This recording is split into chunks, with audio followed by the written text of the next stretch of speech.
If you saw a billionaire watch his pregnant wife collapse on the street while he stood next to his lover, would you assume his next move would be to save her or to walk away?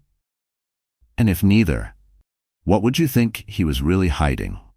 There are moments in New York City when time seems to freeze, when the ordinary chaos falls away and everyone holds their breath. On a cloudless Thursday afternoon, as the lunch rush thinned and the city's wealthiest residents strolled along Fifth Avenue, no one could have predicted that today would become the most infamous day in Manhattan society history. Grace Sterling, 7 months pregnant, moved carefully through the crowd, her hand pressed gently against her swollen belly. She wore a simple blue dress, her hair swept into a loose ponytail.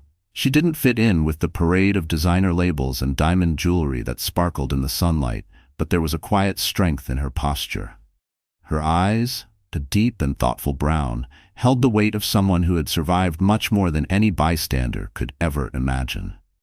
Across the street, cameras flashed as a tall, sharply dressed man exited a sleek black town car. Ethan Sterling, her husband, was the kind of billionaire people whispered about. He was known not just for his money, but for the way he commanded a room, intense, magnetic, cold. Today, though, it wasn't just Ethan who attracted attention. On his arm was Alina Chen, a stunning blonde in a blood-red dress, 20-something and radiant. Her laughter echoed off the stone buildings, drawing every eye. In an instant, Grace's world shrank to a pinpoint. She had just left her doctor's office after a routine prenatal checkup. The doctor had smiled, told her the baby was healthy, but Grace's mind had been elsewhere. She felt the pressure of secrets she could barely acknowledge, the gnawing loneliness of a marriage that had become a photo opportunity and nothing more. For weeks, Ethan had been absent, always working late, always traveling for business. Grace had suspected the truth, but seeing him with Alina in public, as if his wife didn't exist, was something different. It was the way Ethan glanced through her that made the humiliation complete. Their eyes met for a fraction of a second, and Grace saw nothing but calculation behind his perfect, practiced smile. Alina clung to his arm like a trophy. The photographers, always hungry for scandal, snapped picture after picture, already imagining tomorrow's headlines. Billionaire's pregnant wife humiliated on Fifth Avenue. Who is Ethan Sterling's new flame? Grace tried to steady herself, telling herself to keep walking, to ignore the burn in her throat and the sting behind her eyes. But her body betrayed her. The sidewalk seemed to tilt, the noise of the city muffled and distant. She reached out, but there was nothing to grab onto except air. Her knees buckled. A cold sweat broke out across her forehead. In the space of a heartbeat, the world spun and tilted. She was falling. Time slowed. Someone gasped, a sharp, shocked sound. A man in a suit stepped back as if afraid she might touch him. Alina, noticing the commotion, turned her head and smiled. No pity, just satisfaction, as if this collapse was the final proof of her victory. Ethan froze, a look of annoyance flickering across his face. In that instant, Grace knew he wasn't coming to help. He wouldn't reach for her, not here, not in front of his new love and the city's hungry cameras. Grace crumpled to the pavement, her dress gathering around her knees. The cool concrete pressed against her cheek, and for a moment she couldn't move. The pain in her side was sharp. She tried to breathe, tried to gather herself, to remember the advice her mother had once whispered in her ear, "Never let them see you break." But her limbs were heavy, her thoughts scattered.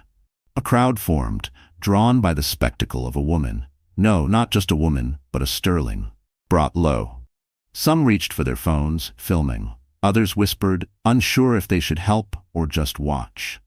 New York could be both the most compassionate and the cruelest city on earth. And today its gaze was unblinking. Ethan hesitated. That, more than anything, would make headlines the next day. The billionaire, standing over his collapsed wife, looking down as if he didn't recognize her. Alina tugged at his sleeve, urging him onward, but for a split second, Ethan's eyes flickered, not with concern, but with calculation. Would helping her damage his image? Would leaving her show strength or weakness? As the city held its breath, a stranger stepped forward. A middle-aged woman in scrubs, her badge reading Mount Sinai Pediatrics. She knelt by Grace's side, blocking the cameras with her body. "Ma'am, can you hear me? Are you in pain?" The woman's voice was gentle, professional, the first kindness Grace had felt all day. She nodded weakly, one hand still cradling her stomach. "My baby," she whispered, fear making her voice shake. The nurse called out, "Someone call 911, she's pregnant and needs help." That command broke the spell. Another bystander, the young man in a navy suit, put away his phone and started dialing. For the first time, the crowd moved with purpose. Some shielded Grace from the press. Others tried to wave off photographers. Ethan watched, unmoving, his jaw clenched. For a long moment, he was just another man on the street, powerless to control the narrative unfolding in front of him. Then, as sirens wailed in the distance, he took a step back, leaving the nurse and strangers to care for his wife. The cameras caught everything: Grace's collapse, Ethan's indifference, Alina's smirk. By the time the ambulance arrived, the story was already spreading. The billionaire's pregnant wife had fainted on the street, and her husband had turned away. But as the medics lifted Grace onto a stretcher, something shifted inside her. She locked eyes with Ethan, defiance, pain, and the glimmer of something stronger. This would not be the end of her story. Because sometimes when you hit the pavement, you find a kind of strength you never knew you had. Long before Grace Williams ever became Mrs. Sterling, before her name was splashed across tabloids, and before the world cared about her baby bump, she was simply Grace. A girl with fierce dreams, old wounds, and the kind of resilience that only comes from learning early that nobody is coming to save you. That's the truth most people never saw. The girl underneath the pearls and modest smiles, the survivor who learned how to fight for every scrap of happiness. Grace grew up in a rundown section of Boston, in a two-bedroom apartment above a bakery that always smelled like burnt sugar and regret. Her mother worked 2 jobs: nurse by day, waitress by night, barely home, always tired. Grace's father had vanished when she was 8, leaving behind only a faded photograph and a lifetime's worth of unanswered questions. Her childhood was a series of patched-up hand-me-downs and meals stretched with creativity. But there was love, fierce and stubborn, between mother and daughter, and that was more than some people ever got. As a child, Grace was quiet but bright. She learned to read early, escaping into books whenever her real life felt too hard to handle. She loved stories about brave girls and underdogs, about people who made it out against all odds. She taught herself to cook by watching YouTube videos because she wanted her mother to come home to something warm. She kept her head down in school, never wanting to be noticed for the wrong reasons. When she won her first scholarship, $500 for an essay on courage, her mother cried for a week. "You're going to make it out," she whispered. "You're going to have a better life." Grace believed her, even on the hardest days. She worked part-time jobs all through high school, tutoring, babysitting, cashier at a grocery store, saving every dollar. By the time she turned 18, she had enough for a bus ticket to New York, and just barely enough for the first month's rent on a shared apartment in the Bronx. She left home with 1 suitcase, a second-hand laptop, and a promise to herself: never go back. Life in New York was nothing like the movies. Her first year was a blur of early mornings and late nights, endless cups of gas station coffee, and roommates who partied too loudly. She worked at a bakery, different from her mom's, this one fancier, catering to the Upper East Side crowd. She saw people living lives she could barely imagine: chauffeurs, private schools, children in tiny blazers with their own drivers. Grace worked double shifts, saving every tip. When she wasn't at the bakery, she was at community college, studying business and nonprofit management. She wanted to make something of herself, to prove that being just a girl from Boston was more than enough. She started volunteering at a shelter for runaway teens, helping girls who reminded her a little too much of herself. She learned how to listen, how to organize, how to make a difference, even on a shoestring budget. That was where Ethan first saw her, at a charity dinner for the shelter. Grace was serving punch, a borrowed black dress too tight across her shoulders. She almost spilled a glass when she recognized his face from a magazine. Ethan Sterling, already rich, already famous, walked in with a confidence that filled the room. Their eyes met only briefly. She didn't think he'd remember her, and at first he didn't. But a week later, he came back to the shelter, this time with a check and a smile. "You looked like you could use a friend," he said. Their relationship started quietly. He asked her to coffee. She said no. He tried again, bringing donuts. She laughed, finally relenting. They talked for hours. About books, about growing up poor, about what they wanted from life. Ethan listened in a way that made her feel important, like she was the only person in the room. He never mentioned his money, never showed off. For the first time, Grace let herself believe she could have something special.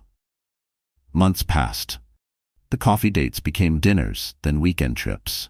Ethan was careful, attentive, almost shy when he was alone with her.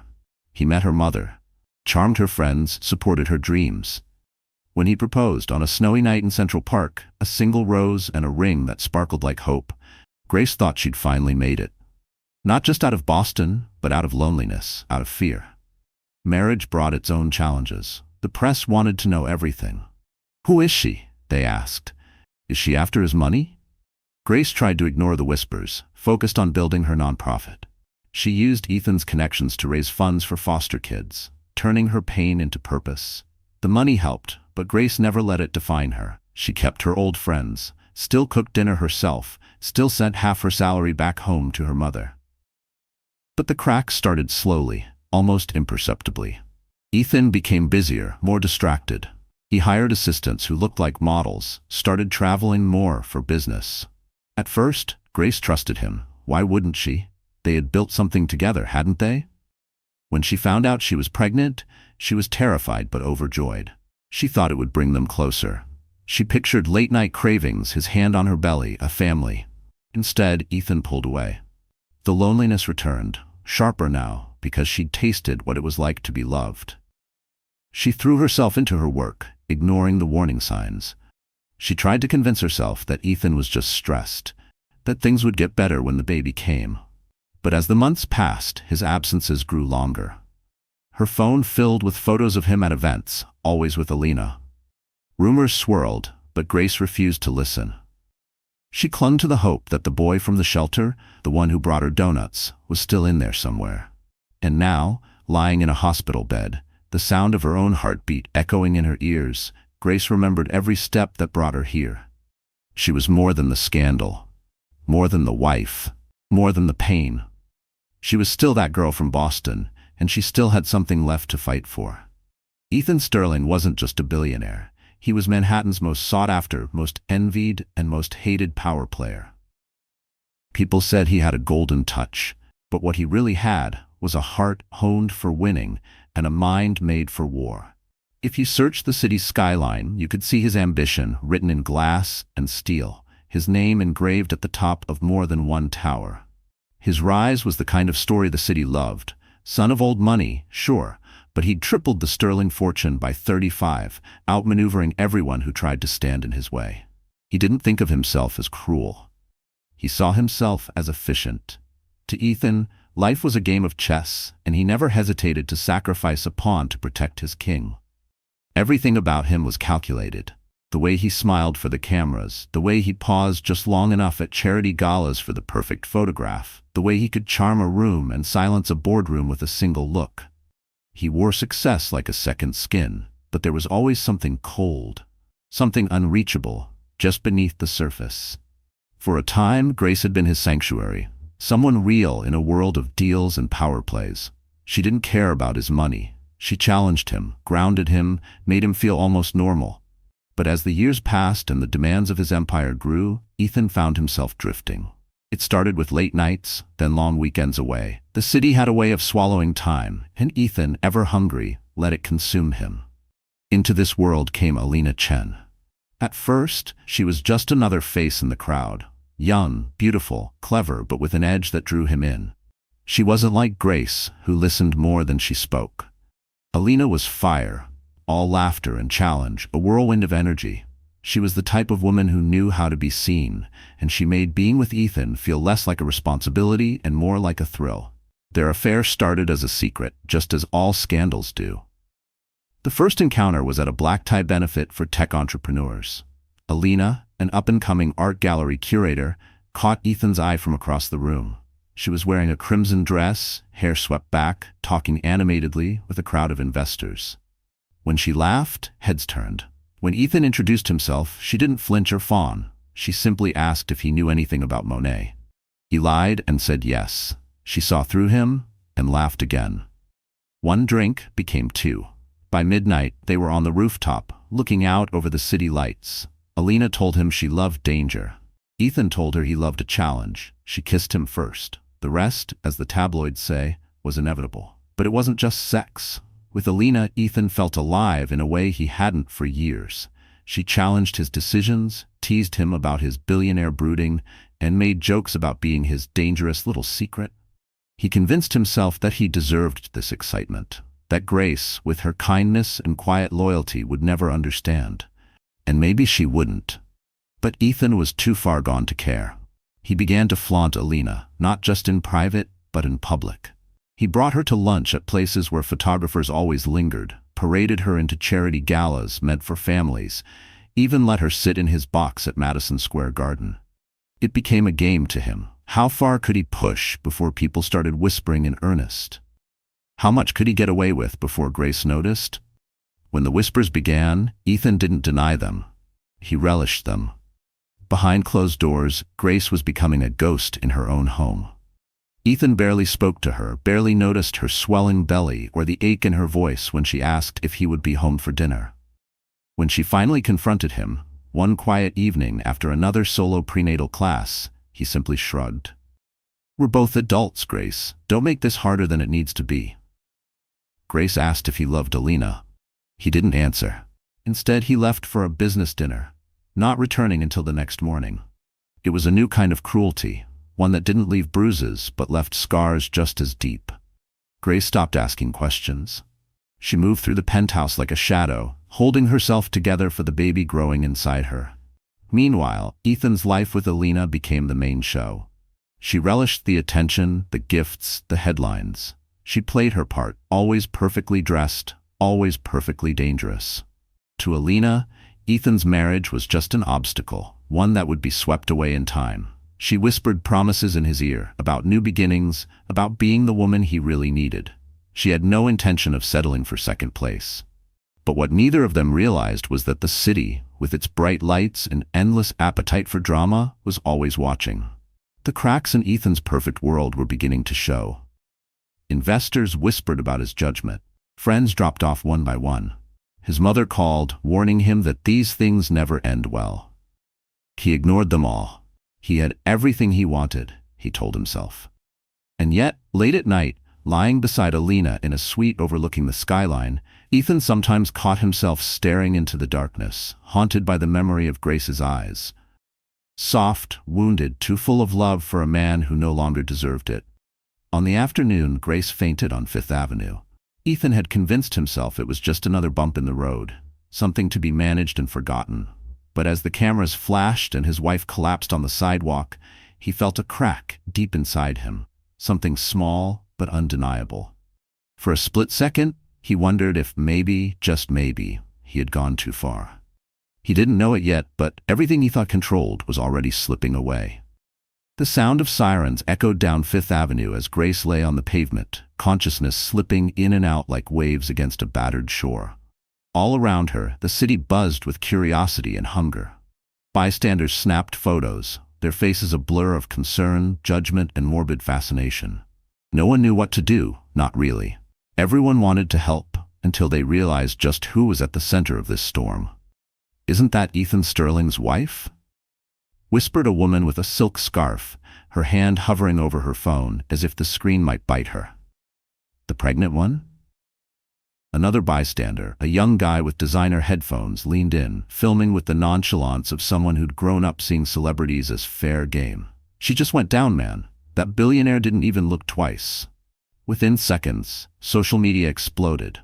Photos of Grace, her blue dress tangled, her eyes closed, a hand protectively on her belly, were everywhere. One tweet read, "Sterling's wife faints as he strolls with new girlfriend. Is this the end of Manhattan's golden couple?" The hashtag Sterling Scandal began to trend. Ethan, meanwhile, stood frozen on the curb, Alina at his side. For a split second, he looked like a man trapped between two worlds, the reality of a wife in distress and the unreality of the public eye. Alina squeezed his arm a little tighter, her painted lips twitching in a smile meant only for him. "Let's go," she murmured, low enough that only he could hear. "She'll be fine. You don't want this mess on camera, do you?" Ethan hesitated. Somewhere deep inside an old part of him, a part he'd tried to bury, wanted to rush to Grace, to hold her, to at least kneel at her side and pretend he cared. But the newer Ethan, the one who had learned to see life as strategy, knew the optics were everything. He couldn't risk looking weak, couldn't risk feeding the narrative of the betrayed, desperate husband. That was never his brand. So he chose Alina. He let himself be guided away, sliding into the back seat of his town car as the world's eyes followed him. Grace's name echoed in the city's canyons, first as a whisper, then as a shout. Inside the car, Ethan stared out the window, the city's chaos blurring into a smear of color and light. Alina pulled out her phone, scrolling through the coverage with a giddy excitement. "You're all over page 6, she said, laughing. "They're calling her your tragic wife. Isn't it wild? They'll forget about her in a week. This is New York, Ethan. The world loves a winner." He didn't answer. He couldn't. There was something about the sight of Grace, crumpled, vulnerable, alone, that lingered behind his eyes, even as Alina tried to distract him with kisses and promises. For the first time in months, Ethan felt unsure. Had he really become this man? Was this what winning looked like? Back on the street, Grace's world was reduced to fragments. She heard voices, felt hands lifting her gently onto a stretcher, the metallic tang of oxygen and the relentless click of camera shutters. The nurse from Mount Sinai leaned close, brushing a stray hair from Grace's forehead. "You're safe now. We've got you. Just breathe, sweetheart. Your baby's heartbeat is strong."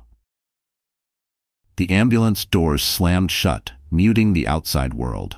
Inside, Grace stared up at the ceiling, her mind racing. All the things she'd wanted to say to Ethan, pleas, accusations, confessions, died on her tongue. For a moment, she let herself mourn. For the man she'd loved, for the family she'd imagined, for the public image she could never control. As the ambulance pulled away, a reporter managed to snap one last photo. Grace's face, pale but defiant, her eyes wide open. The image would make the front page the next morning. But for Grace, the humiliation was complete even before the story broke. She'd been left on the ground, not by a stranger, but by the man who had once promised her the world. At the hospital, doctors ran tests, checked her baby's heartbeat, and assured her she would be fine. "You fainted from a combination of stress and low blood sugar," they told her, voices gentle. "You need rest, support, and less stress." Grace nodded, thanking them, but she barely heard their words. Her phone, resting on the table beside her bed, buzzed endlessly. Friends, family, reporters, even strangers offering support or prying for gossip. She ignored them all, turning the screen face down. The first visitor allowed in was not Ethan, not even her own mother. It was a lawyer from the Sterling family office, a man in a gray suit with cold eyes and a folder full of arrangements. He offered her a quiet settlement, a recommendation to keep this private, and a request to refrain from public statements. Grace stared at the contract, her stomach twisting. She realized finally what Ethan's inaction meant. He wasn't coming. Not today, not ever. She had become a liability, a problem to be solved with money and silence. The woman she'd been, the hopeful wife, the girl from Boston, the dreamer, was gone. All that was left was a mother, a survivor, and a woman whose humiliation had been witnessed by the world. For the first time, Grace didn't cry. Instead, something cold and steady settled inside her. She asked the lawyer to leave. She closed her eyes, thinking of her baby, thinking of the stories she'd once loved. She remembered every time life had tried to break her, and every time she'd gotten back up. This time, the world had seen her fall. Next time, they would see her rise. Night in the hospital was a different kind of quiet, hushed, antiseptic, the hum of machines and the distant shuffle of nurses' shoes. Grace lay awake, eyes fixed on the ceiling tiles, her hand resting protectively on her belly. Every so often, the baby kicked, a flutter that was both comfort and reminder. She was still here. They both were. But the world outside was brutal. The humiliation from Fifth Avenue replayed in her mind in looping, endless detail. The way Ethan had looked at her, the sting of Alina's smirk, the strangers filming as she fell. She had never felt so exposed, so utterly alone. Every headline that flooded her phone the next morning made it worse. Grace Sterling faints in public meltdown. Sterling's wife, victim or problem? Is the Sterling marriage over? Each article twisted the knife deeper, reducing her heartbreak to tabloid fodder. Her mother called, voice trembling. "Grace, baby, please come home. You don't have to do this alone." Grace tried to sound strong, but there was a hollow ache in her voice that wouldn't go away. "I'll be okay, Mom," she lied, forcing a smile. "The doctors say the baby's fine. I just need some rest." She couldn't tell her mother the truth. She couldn't tell anyone. Her only friend left in the city, Janine, a nurse she'd met at a charity gala, back when she was still invited to such things, visited after her shift, bringing coffee and gossip. "You know, people keep asking about you at the hospital. Even Dr. Patel said she saw you on the news. Everyone wants to know if it's really as bad as it looks." Grace forced a laugh. "It's worse," she said, and Janine's face fell. "I'm sorry, Grace. You didn't deserve this. He didn't deserve you." Janine squeezed her hand, warmth in her eyes. "If you want to disappear, just say the word. I'll smuggle you out of here myself." But Grace shook her head. "I can't run. Not now. Not until I know what I'm going to do." That was the truth of it. She had no plan. For the first time in her life, she felt powerless. Her career was on hold, her marriage in ruins, her future uncertain. She replayed Ethan's cold indifference, the settlement offer, and wondered how it had come to this. How had she lost herself? When had she stopped fighting for what she wanted, what she deserved? And then, late that night, her phone vibrated. At first, she ignored it. She couldn't face another headline, another empty message. But something made her reach for it anyway. The screen showed a text from an unknown number. "You're stronger than you think. Don't let them bury you. Call me if you want the truth. A friend." Grace stared at the message, heart pounding. Who would send this? Was it a reporter? A prank? Or something else? She considered ignoring it, but the words clung to her mind. The truth. What truth? She knew about the affair, the betrayal. What more was there to know? She lay awake for hours, mind racing, staring into the dark. The hospital felt colder, emptier.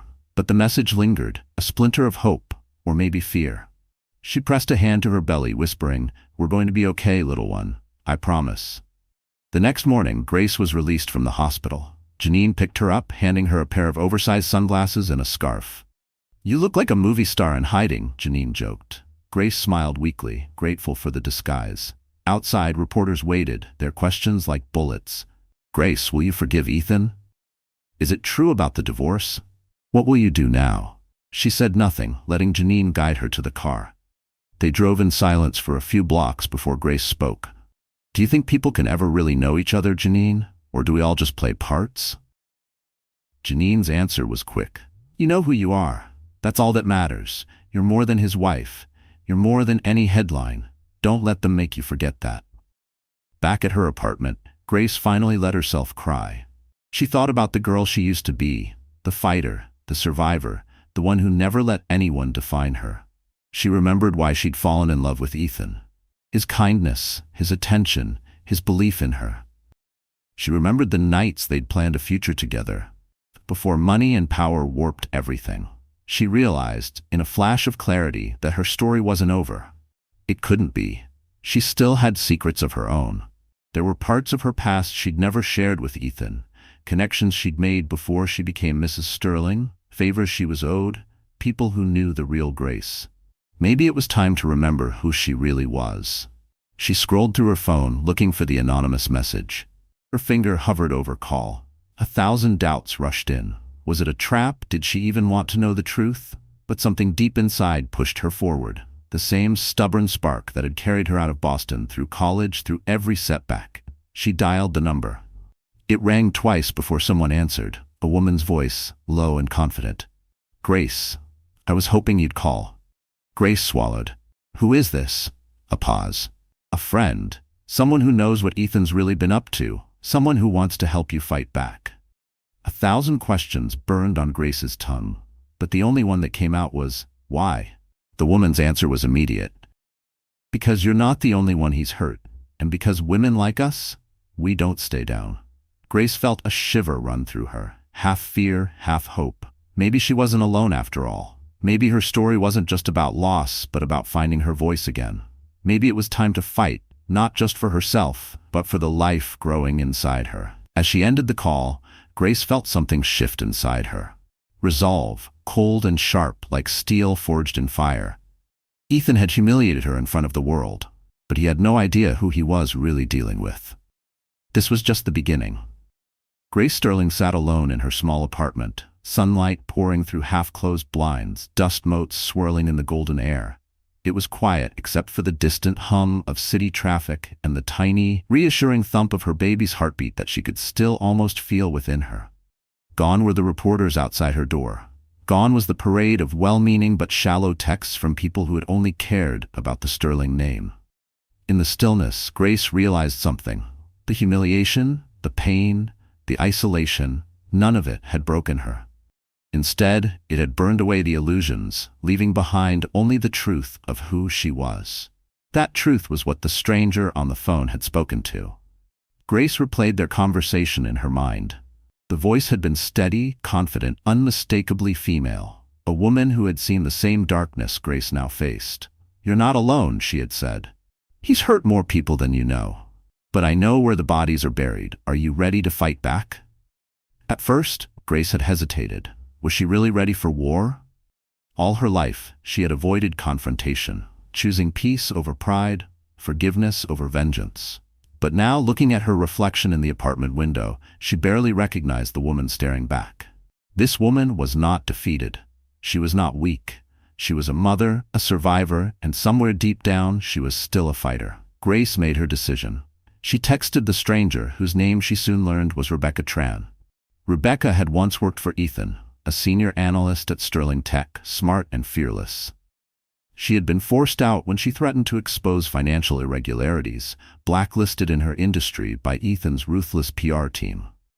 "I lost everything because I wouldn't play along," Rebecca explained over coffee in a quiet Brooklyn cafe. "I've watched him destroy people's lives. I wasn't the first, and you weren't the last. But together, we might be the end." For the next week, Grace and Rebecca became allies, then friends. Rebecca showed Grace how to gather evidence, emails, bank statements, contracts hidden under dummy corporations. Grace realized she still had connections. Her old college roommate worked in city government. A donor from her nonprofit days ran a successful cybersecurity firm. She called in every favor, cashed every chip she had left. Slowly, a plan took shape. Grace didn't want money. She wanted freedom, and more than that, she wanted the truth to come out. With Rebecca's help, she built a case that would not only destroy Ethan's image but protect herself and her unborn child. They documented everything: evidence of affairs, fraud, illegal lobbying. They collected screenshots, made copies, stored digital files off-site in case anything mysterious happened to Grace's apartment. As the days passed, Grace transformed. She traded her loose, understated dresses for tailored blazers and smart shoes. She cut her hair, short and sharp, letting go of the soft image Ethan had always preferred. She began walking taller, speaking with more certainty, refusing to let anyone talk down to her, especially not Ethan's lawyers, who continued to send veiled threats and pitiful settlement offers. One afternoon, while sorting documents with Rebecca, Grace's phone rang. It was her mother, who hadn't stopped worrying since the hospital. "I saw you on the news again, baby. Are you sure you're all right?" Grace smiled, something proud and fierce in her eyes. "I'm okay, Mom. Actually, I think I'm better than okay. I'm doing what I should have done a long time ago." Her mother was quiet for a long moment. "That's my girl. Just promise me you won't let him take anything else from you." "I won't," Grace promised. "Not ever again." Meanwhile, Ethan was beginning to sense that something was wrong. Alina, once endlessly supportive, became impatient and jealous as public sympathy shifted to Grace. Investors began asking questions about the scandal. The board of Sterling Tech requested a private meeting. Ethan grew irritable, snappish, blaming everyone but himself for the growing crisis. One evening, as Ethan returned to his penthouse, he found a package waiting for him. Inside were copies of the documents Grace and Rebecca had compiled, proof of financial crimes, betrayal, and a letter in Grace's handwriting. "You taught me to fight, Ethan. I'm not afraid anymore. This time, I'm not alone." He read the letter twice, his face white with rage. He called Grace in a fury, but for the first time, she didn't answer. She didn't need to. The power had shifted, and everyone knew it. Word spread quickly through Manhattan's elite. Grace Sterling, once the silent, overlooked wife, had become a force to be reckoned with. People who had once pitied her now admired her. Women reached out with stories of their own, inspired by her courage. Her old nonprofit began trending online, flooded with donations. The media, always hungry for a new narrative, dubbed her the comeback queen. But the real victory was quieter. At night, Grace sat by her window, hands on her belly, feeling her baby move. She spoke softly to the child growing inside her. "I want you to know your mother never gave up," she whispered. "No matter what happened, I found a way to stand up again." As the day of the Sterling Foundation Gala approached, the same event where Grace had once been expected to stand by Ethan's side, smiling quietly for the cameras, Grace felt no fear. She was ready for whatever would come next. She had rebuilt herself, stronger and wiser. She wasn't alone, and she was no longer afraid. Whatever Ethan did next, it would be her turn to write the story. The Sterling Foundation Gala was Manhattan's annual spectacle of wealth, power, and self-congratulation. This year, with the city's attention fixed on Ethan Sterling's scandal, the stakes were higher than ever. The ballroom of the Grand St. Clair Hotel glimmered beneath 100 crystal chandeliers. Waiters in white gloves glided between tables, serving champagne to the city's most influential players, politicians, investors, and society's most famous faces. Everyone buzzed about what would happen tonight. Ethan stood by the stage, tense in his perfectly tailored tuxedo. The last week had been a nightmare. Board members had called him at all hours, investors demanded reassurance, and the press hounded him and Alina everywhere. Alina herself had grown distant, her usual charm replaced with anxiety. "Are you sure this is a good idea?" she'd whispered before they left the penthouse, adjusting her diamond bracelet with trembling hands. Ethan set his jaw. "We have to show strength. They want to see us beaten, but I won't give them the satisfaction." Still, as the room filled with familiar faces, Ethan felt a chill. There were whispers. Too many, too loud. Every time someone glanced his way, he saw pity in their eyes, or worse, barely concealed satisfaction at his fall from grace. It was the first time in his life he had felt truly vulnerable. For the first time, he wondered if all his power, all his wealth, could actually save him. Just then, a hush swept across the ballroom. The doors at the far end opened, and a figure appeared on the marble steps. All heads turned. For a second, no one recognized her. The woman who entered was transformed. Grace Sterling. Radiant and unbroken, in a midnight blue gown that shimmered with every step. Her hair, now cut in a sleek bob, framed her face with elegant defiance.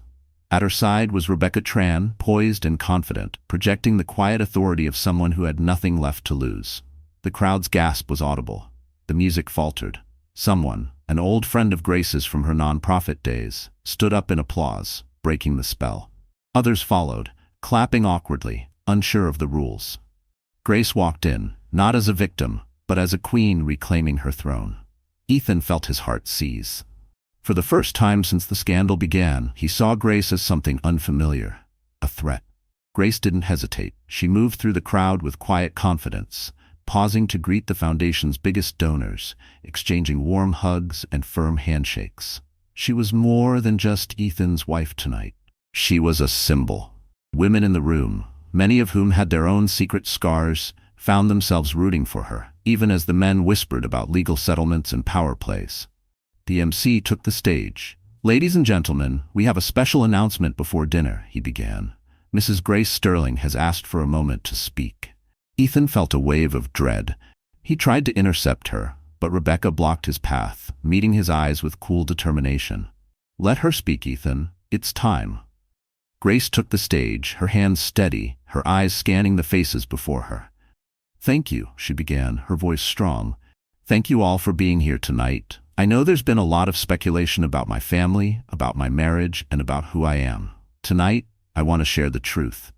Not because I want sympathy, but because I believe in the power of honesty, and I believe in the strength of every woman who has ever been told to be silent." There was a ripple through the crowd. Uneasy, electric. Grace continued. "For years, I supported this foundation because I believe in its mission, to help the most vulnerable among us. I stand here not as someone who needs saving, but as someone who has learned the cost of silence. Many of you know my husband, Ethan Sterling, as a generous philanthropist, a leader, a visionary. But that's not the whole story. She glanced at Ethan, then back to the audience. Behind the headlines, there was betrayal. Not just the affair, not just the public humiliation, but something worse, a campaign to silence me, to threaten, to use power as a weapon. When I fell on that sidewalk, I thought my life was over. But I was wrong. That was the moment I remembered who I am and who I refused to become. Whispers grew. Some guests shifted uncomfortably. Others nodded in silent support. "I am not alone," Grace said, and Rebecca stepped forward holding up a thick folder. "Together with people who believed in me, I gathered the evidence, emails, contracts, hidden accounts, that tell the real story of how Sterling Tech treated its employees, covered up wrongdoing, and tried to buy silence. Tonight, this evidence will go not just to the Foundation's board, but to the authorities and to the press." A collective gasp. Flashbulbs popped as journalists in the crowd took photos. Ethan started forward, voice tight. "Grace, stop. You don't know what you're doing." Grace cut him off, her voice ringing with steel. "No, Ethan. I know exactly what I'm doing. I'm taking back my voice. I'm making sure our son grows up knowing his mother stood up for what was right, no matter what it cost." For a moment, there was only silence. Then, one by one, the crowd began to applaud. At first hesitant, then louder, as people realized the power of what they were witnessing. A woman refusing to be destroyed, using the truth as her sword. Alina, standing alone at the back, melted away, her face pale, realizing the game was over. Ethan stared at Grace, a mix of rage and regret battling in his eyes. But he knew, in that instant, that he had lost. Not just his reputation or his company, but the one person who had ever truly loved him. As the applause thundered through the ballroom, Grace stepped down, meeting Rebecca's embrace. For the first time, she felt free. The morning after the gala, New York awoke to a city transformed. News of Grace Sterling's public stand dominated headlines and talk shows, filling screens with images of her poised, defiant face. The words she'd spoken, about betrayal, power, and refusing to be silent, spread like wildfire, sparking conversations in offices, coffee shops, and homes. "Did you hear what she did?" People whispered with a mix of awe and admiration. For the first time, Grace was seen not as a victim, but as a woman who had reclaimed her story. Grace watched it all unfold from the quiet of her living room, her newborn son sleeping in her arms. The apartment was small, but filled with warmth and light, a far cry from the cold luxury of the Sterling penthouse. Sunlight played on the walls as she rocked her baby, the world's noise softened by the gentle rhythm of his breath.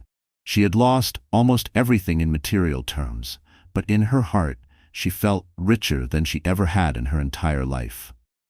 Rebecca came by, her arms full of fresh flowers and newspapers. "You're everywhere, you know," she teased, dropping onto the couch. "You broke the internet. The whole board at Sterling Tech resigned this morning. The authorities are investigating. And do you know what else? You inspired people. I've gotten a dozen emails already from women who say your speech gave them the courage to finally speak up." Grace smiled, her eyes misty with gratitude and exhaustion. "I never wanted to be famous, Rebecca. I just didn't want to be invisible." "You're not invisible anymore," Rebecca said. "You're a symbol now, and you did it with truth, not revenge." There were tough days ahead.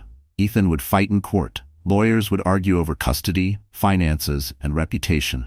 There would be more headlines, some supportive, some cruel. Alina would try to sell her story. There would be betrayals, threats, and lonely nights when Grace would question if she had the strength to keep going. But Grace had changed. She was no longer the woman who crumbled in the face of public scorn or hid from the camera's gaze. She was no longer just someone's wife, or just a mother, or just a headline. She was herself, brave, resourceful, wounded, but unbroken. Soon, she accepted a new role as the director of the Sterling Foundation, voted in by a new board, determined to make things right. Her first act was to redirect millions of dollars from lavish parties and image campaigns to programs for women and children in crisis. She visited shelters, spoke at schools, and started a podcast sharing real stories of women who rose from impossible odds. The support was overwhelming. Donors flocked to the cause, and the city's most influential women joined her mission. One afternoon, as Grace wrapped up a meeting at the foundation, a girl no older than 19 lingered at the edge of the conference room. "Excuse me, Mrs. Sterling," she stammered. "I just wanted to say thank you. I grew up in foster care. For a long time, I thought people like us just disappeared. But last night, you made me believe I could be something more." Grace hugged her, eyes shining. "You already are something more. Don't let anyone tell you otherwise. And if you ever need help, this door is always open." With every letter she received, every woman who stepped forward, Grace felt the ripple effect of her choice. Her story had become more than her own. It was a beacon for every person who'd been silenced or dismissed, every mother who'd had to be stronger than she thought possible, every woman who had been told to wait quietly for rescue that never came. Meanwhile, Ethan's empire crumbled. The authorities pressed charges, his fortune was split, and his social calendar emptied. For the first time, the world saw him not as the untouchable billionaire, but as a man who'd lost everything through arrogance and neglect. Some pitied him, but most simply moved on. The city had found a new hero to root for. One night, as the city lights blinked outside her window, Grace spoke to her son, her voice soft and full of hope. "You won't remember any of this, little one," she whispered, "but I hope you'll grow up knowing that you're loved, that your mom never stopped fighting for you, and that no matter what happens, we get to decide what kind of people we become." She tucked him into his crib and looked at her own reflection in the window. She saw strength in her own eyes, something that could never be bought or broken. To the world, she became a headline, Grace Sterling, the woman who wouldn't be broken. To those who loved her, she was simply Grace. A mother, a leader, a survivor. In her first podcast episode, she shared the lesson she wished someone had told her long ago. No woman is weak just because she's been hurt. The strongest thing you can do is stand up, again and again, no matter who tries to keep you down. Don't let anyone write your story for you. Take the pen back. You're not a side character in someone else's legend. You're the main event. The message went viral, striking a chord far beyond New York. Messages poured in from around the world, from women and men, young and old, all echoing the same thing. "Thank you. I see myself in your story." Grace's life was still hard. She still missed what she'd lost. There were days when her confidence wavered, when she doubted if she could be enough. But every morning, she chose to get up, to keep writing, to keep fighting, for herself, for her son, and for every woman who would come after her. As the screen faded to black and the music swelled, one line echoed above all. "Don't ever underestimate a woman who refuses to be silent." Grace's story wasn't just about heartbreak. It was about the power of standing up, no matter how many times you've been knocked down. And for millions watching, it was a call to write their own comeback, no matter where or how their story began. So the story has ended. And our wonderful friends, are you still here with me until now? If something in this story touched your heart, then maybe it's a sign you're ready to look at your own struggles with new eyes. Healing isn't about pretending we're unbreakable. It's about refusing to stay broken. As heterodox wisdom reminds us, the wound is the place where the light enters you. Let's remember, real power comes from standing up for yourself even when no one expects you to. If Grace could rise, so can you. If you feel this message, don't forget to like, share, and subscribe. Comment below about the moment you found your own inner strength. You never know who you might inspire.